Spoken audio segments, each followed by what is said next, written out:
Hi everyone, it's Brett from Metropole here.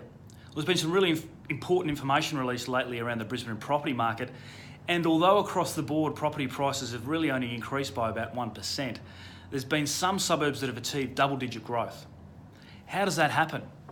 Well, by looking at the numbers and more importantly looking at the suburbs, it generally tells a story, and I usually find that there's two types of suburbs that appear in that list. The first one is what I like to call the usual suspects. The usual suspects are always on the list. Every couple of years, you tend to recognise them straight away. They're the aspirational suburbs where people really want to get into that suburb because it's close to employment hubs. And because of that, wages are continually rising and pushing up house prices because people can afford to pay more. People within that suburb are either renovating or knocking over and improving their house, and that's again putting upward pressure on prices.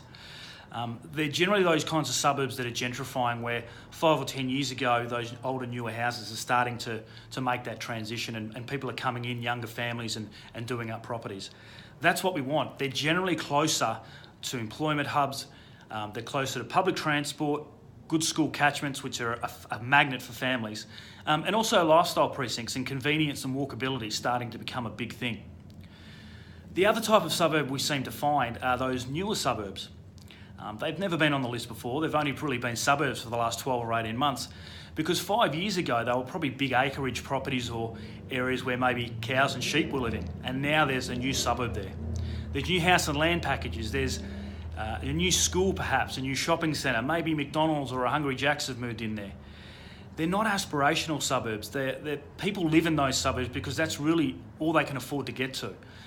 There's a huge amount of supply on offer as well. You could be building properties out there for the next 5 or 10 years. So supply is incredibly high and demand is usually quite low. So they're the two distinguishing suburbs that you tend to find on there.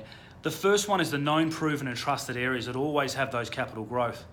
The second one I would suggest is more about physical growth. It's not capital growth. It's physical growth. The area is starting to transform. But the problem is that doesn't last, because 2 or 3 years later, they just do the same thing up the road. They put another new suburb in, and then another one and another one. So those suburbs never continue to have that same level of growth, where the usual suspects will continue to have that level of growth.